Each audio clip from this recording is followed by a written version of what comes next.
আমার বস ধর্ম মানেন না। আপনার বস জানতেন না, আপনি জানতেন না, আমিও জানতাম না, কিন্তু আমি বিশ্বাস করতাম। তিনি বলেছেন যদি এই প্রশ্নের উত্তর পান তবে হয়তো ইসলাম গ্রহণ করবেন। আমি আপনাকে ব্যাখ্যা করছি। কারণ এখন এআই খুব বিপজ্জনক হয়ে গেছে।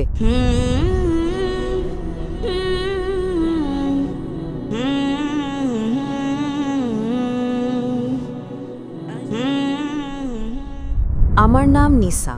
আমি আরবি এবং কোরিয়ান ভাষার অনুবাদক। আমি ডক্টর জাকির নায়েককে একটি প্রশ্ন করতে চাই। আমার বস ধর্ম মানেন না, কিন্তু তিনি কিছু প্রশ্নগুলো আমাকে করেছেন। তিনি বলেছেন যদি এই প্রশ্নের উত্তর পান তবে হয়তো ইসলাম গ্রহণ করবেন। আমি উত্তর দিতে পারিনি, তাই ডাক্তার দয়া করে প্রশ্নটি শুনুন। আমার বস বলেছেন কেন কোরআনে কৃত্রিম বুদ্ধিমত্তা, এআই এবং কম্পিউটার প্রযুক্তি সম্পর্কে কিছু বলা হয়নি। কারণ এখন এআই খুব বিপজ্জনক হয়ে গেছে। এটি অনেক কিছু করতে পারে, যে কোনো কিছু সিদ্ধান্তও নিতে পারে। আমার বস এ ব্যাপারে খুব কৌতূহলী। ধন্যবাদ। আপনার বসকে বলুন কোরআন কোনো সায়েন্সের বই নয়। SCIENCE। যদি কোরআন সায়েন্সের বই হতো তবে এটি বিশালাকারের হতো। এই যে ভবনটি দেখছেন এর ভেতরে যত বই রাখা সম্ভব সব বই মিলেও এর সমান হতো না। যদি কোরআন বিজ্ঞানের বই হতো আর এতে সব বৈজ্ঞানিক তথ্য উল্লেখ করা থাকতো তাহলে কোরআন এতটা বিশাল হয়ে যেত যে আপনি কোনোদিনও তা পড়ে শেষ করতে পারতেন না। আপনি কি বুঝতে পারছেন? হ্যাঁ ডক্টর। কোরআন কোনো সায়েন্সের বই নয়। সায়েন্স, আপনি যদি জিজ্ঞাসা করেন কোরআনে কি লেখা আছে 2 আর 2 মিলে 4 হয়, না, কোরআন কোনো সায়েন্সের বই নয়। এটি নিদর্শনের বই, SIGNS। তাই আমাদের দেখতে হবে কোরআনে যা কিছু বলা হয়েছে তা যেন ভুল না হয়। যদি আপনি মনে করেন যে কোরআনের সব কিছুই উল্লেখ থাকা উচিত, তাহলে ভাবুন তো বিজ্ঞানে কত হাজার হাজার PhD আছে, doctor, engineer, heart specialist, brain specialist. এই সব কিছু যদি কোরআনে লেখা হতো আর আপনি তা পড়া শুরু করতেন তাহলে আপনার পুরো জীবনেও তা শেষ করতে পারতেন না। ঠিক না বেঠিক? সুতরাং কোরআনে বিজ্ঞানের সব কিছু উল্লেখ নেই, দয়া করে ভুল বুঝবেন না। কিন্তু কোরআনে যা কিছু বলা হয়েছে তার কোনোটিই ভুল নয়। যদি কোরআনে এমন কোনো বৈজ্ঞানিক তত্ত্ব থাকে যা ভুল প্রমাণিত হয় তবে তা আল্লাহর পক্ষ থেকে হতে পারে না।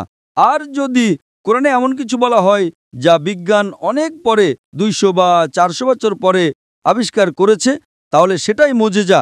তাহলে প্রশ্ন হলো কোরআনে AI এর কথা বলা হয়নি কেন? কোরআনে এটা কেন থাকা উচিত? কোরআন কোনো বিজ্ঞানের বই নয়, কিন্তু আল্লাহ জানেন ভবিষ্যতে কি আসতে চলেছে। আমি আপনাকে ব্যাখ্যা করছি। 1 নম্বর, মানুষ আমাকে প্রায় জিজ্ঞাসা করত যে ইসলামী শরিয়া অনুযায়ী যদি আপনার কাছে ভিডিও রেকর্ডিং থাকে, যদি কোনো ভিডিও রেকর্ডিং থাকে যে কেউ চুরি করেছে, ইসলাম অনুযায়ী সেটা প্রমাণ নয়। এটাকে প্রাথমিক প্রমাণ হিসেবে ধরা হয় না, এটা দ্বিতীয় প্রমাণ। 10 বছর বা 20 বছর আগে যে কোনো সাধারণ আদালতে যদি আপনি CCTV ফুটেজ দেখাতেন আর তাতে চোর ধরা পড়তো যে কেউ চুরি করছে, সেটাই যথেষ্ট ছিল। কিন্তু ইসলামে তা নয়। ইসলামে চোখের সাক্ষী প্রয়োজন। তখন মানুষ অবাক হয়ে বলতো এটা কেমন ধর্ম? কোনটা বেশি নির্ভরযোগ্য, প্রত্যক্ষদর্শী নাকি ভিডিও রেকর্ডিং? কোনটা ভালো, ভিডিও রেকর্ডিং ঠিক না ভুল? আপনার বসকে জিজ্ঞাসা করুন।